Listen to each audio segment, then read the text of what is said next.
जय हिंद दोस्तों, मैं राहुल आप सबका अपने यूट्यूब चैनल पर स्वागत करता हूँ। कल हमने पढ़ा था ज्योमेट्री। ज्योमेट्री में हमने कुछ जाना था एंगल, कोणों के बारे में। आगे जानते हैं उससे कुछ देखते हैं। कल हमने जो पढ़ा था 2 मिनट में रिवाइज करते हैं। पहले पढ़ा था न्यून कोण।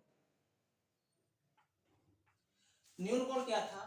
0 से बड़ा हो और 90 से छोटा हो, उसे हम कहते हैं न्यून कोण। उसके बाद हमने पढ़ा समकोण। समकोण क्या था? जो 90 डिग्री का हो, जो 90 का हो उसे हम समकोण कहते हैं। उसके बाद पढ़ा था हमने अधिक कोण। अधिक कोण, अधिक कोण के बारे में हमने कल बताया था 90 से बड़ा और 180 से कम के कोण को हम अधिक कोण कहते हैं। उसके बाद हमने पढ़ा था ऋजु कोण या सरल कोण। ऋजु कोण वह कोण होता है जिसका मान 180 डिग्री है। उसके बाद पढ़ा था हमने वृत्त कोण। वृत्त कोण, वृत्त कोण का मान होता है 180 से लेकर 360। वृत्त कोण वह कोण होता है जिसका मान 180 से बड़ा हो और 360 से छोटा हो, उस एंगल को हम वृत्त एंगल कहते हैं। उसके बाद हमने पढ़ा था पूर्ण कोण। पूर्ण कोण जिसका मान 360 डिग्री हो उसे हम पूर्ण कोण कहते हैं। उसके बाद कुछ हमने छोटी छोटी बातें और जानी थी, वो देख लेते हैं। उसके बाद हमने पढ़ा था कोटिपूरक। कोटिपूरक ऐसे दो कोण होते हैं जिनका मान 90 हो। Angle A plus angle B बराबर 90, उन एंगल को हम कोटिपूरक कोण कहते हैं। ये सब हमने कल की क्लास में इतना पढ़ा था और आज जानेंगे आगे क्लास संपूरक कोण, शीर्षसमकोण कोण, संगत कोण etc। देखते हैं आगे। अब पढ़ना है हमें समपूरक। समपूरक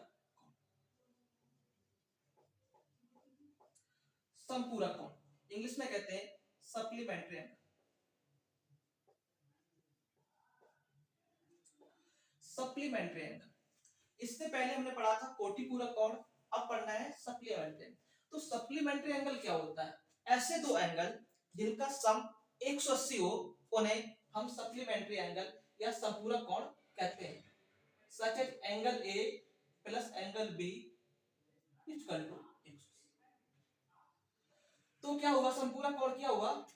वे दो कोण जिनका मान जोड़ने पर 180 आ जाए तो उन्हें हम संपूरक कोण कहते हैं। जैसे अगर पहला कोण हमारा 100 डिग्री का है तो उसका संपूरक कोण 80 का होगा। कैसे? 100 प्लस 80 बराबर 180। यहां तक क्लियर है? इसे और एग्जांपल लेते हैं। अगर एक कोण हमारा 50 का है तो दूसरा कोण कितना आएगा? 180 माइनस 50। 180 से 50 घटाओगे ये हो जाएगा 130। तो हम जान गए हैं संपूरक क्या होता है, कोटिपूरक क्या होता है। कोटिपूरक में दो कोणों का मान 90 होता है और संपूरक में दो कोणों का मान 180 होता है। आइए आगे और देखते हैं। अगला कोण पढ़ते हैं हम। कोण का नाम है शीर्षभुज कोण।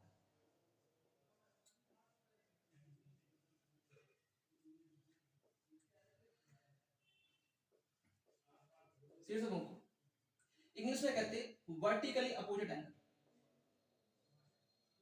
अपोजिट एंगल, जब दो रेखाएं जहां मिलती हैं उनकी जो शीर्ष पे कोण होता है उस एंगल को हम वर्टिकली अपोजिट एंगल कहते हैं, शीर्षाभिमुख कोण कहते हैं। जैसे कोण अगर अल्फा जे है तो ये भी कोण अल्फा होगा। अगर इस कोण का मान बीटा है तो इसके अपोजिट जो एंगल होगा उसे भी हम क्या कहेंगे? बीटा कहेंगे। इसे कहते हैं शीर्षाभिमुख कोण। अल्फा बराबर अल्फा, बीटा बराबर बीटा। पूरा एग्जांपल हम और देखते हैं। इसमें बने तो ये अल्फा होगा जिसके बराबर, इसका जो बीटा होगा वो इसके बीटा के बराबर होगा, इसका जो गामा होगा वो इसके गामा के बराबर। तो हम समझे शीर्षकोण कौन होता है? जो शीर्ष होता है, शीर्ष की जो अपोजिट रेखाएं होती हैं, यहां जो कोण बनता है उस एंगल को हम शीर्षाभिमुख कोण कहते हैं। आइए पढ़ते हैं आगे इसके और। ओके